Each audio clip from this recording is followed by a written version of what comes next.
বিসমিল্লাহির রহমানির রহিম। ইবনে মাজার প্রথম খণ্ড, হাদিস নাম্বার 236।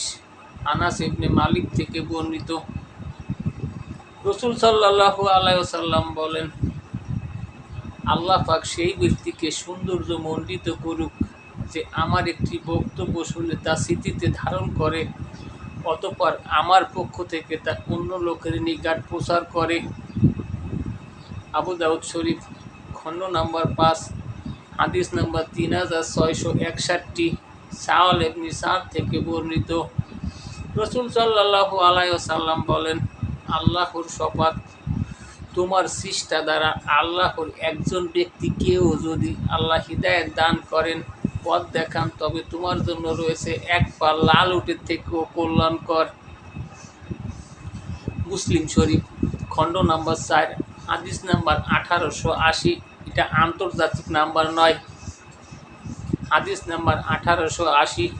আনাস থেকে বর্ণনা, রাসূল সাল্লাল্লাহু আলাইহি ওয়াসাল্লাম বলেন, আল্লাহর পথে একটি সকাল অথবা একটি বিকাল অতিবাহিত করা দুনিয়া এবং দুনিয়ার ভিতর যা কিছু আছে সে সব কিছুর চেয়েও উত্তম। এখন আমি যদি দিন প্রচার করি, দিন সম্পর্কে যদি একটা হাদিস যাই জানি তাই বলার চেষ্টা করি, তাহলে পরকালে আমার জন্য রয়েছে অনেক অনেক পুরস্কার। আমার একজন উস্তাদ আছেন, হাফেজ মাওলানা মুফতি শরীফুল ইসলাম। আমি তার সলা পরামর্শ অনুযায়ী কাজ করি, ইনশাআল্লাহ। মাঝে মাঝে নামাজ পড়তে গেলে মনের ভিতর অনেক রকম কথা আসে, মনে হয় যে আমার নামাজটা কি পরিপূর্ণ হচ্ছে কিনা। যখন এই হাদিসটা পড়লাম তখন থেকে মনটা একটু হালকা হলো। মুসলিম শরীফ, প্রথম খণ্ড, হাদিস নাম্বার 248।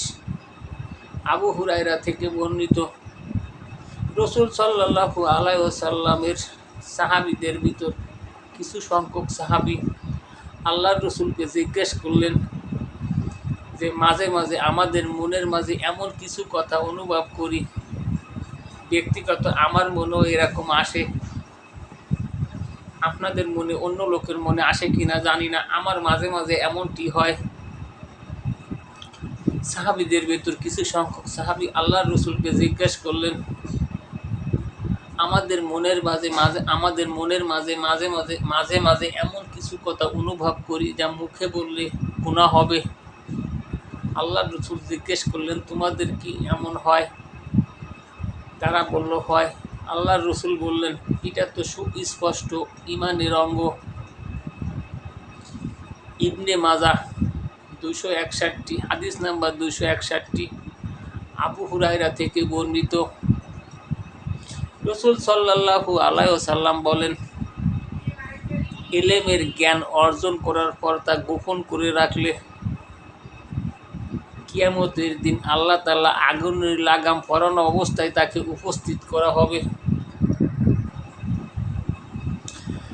হাদিস সম্পর্কে বলার সময় যদি কেউ মিথ্যে বানোয়াট বানিয়ে বলে তার কি অবস্থা হবে।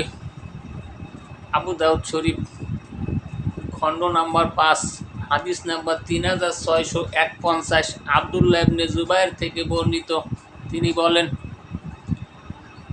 আমি জুবায়েরকে বললাম, অপরাপর সাহাবীদের মতো আপনি কেন আল্লাহর রাসূলের হাদিস বর্ণনা করলেন না কেন? জুবায়ের বললেন, আল্লাহর শপথ, আমি রাসূলুল্লাহর নৈকট্য লাভ করেছি, আমি তার সহচর্যায় থেকেছি, কিন্তু তাকে বলতে শুনেছি, যে ব্যক্তি ইচ্ছাকৃতভাবে আমার প্রতি মিথ্যা আরোপ করল, কিয়ামতের দিন আগুনের ভিতর বাসস্থান নির্দিষ্ট করে নিল। হাদিস বলার সময় খুব সাবধানে বলা উচিত। আল্লাহর রাসূল বলছেন, কেউ যদি মানুষকে মনোরঞ্জন করার জন্য, মানুষকে হাসানোর জন্য, কাঁদানোর জন্য ইচ্ছে মতো হাদিস বলে, তাহলে তার জন্য রয়েছে আগুনের লাগাম।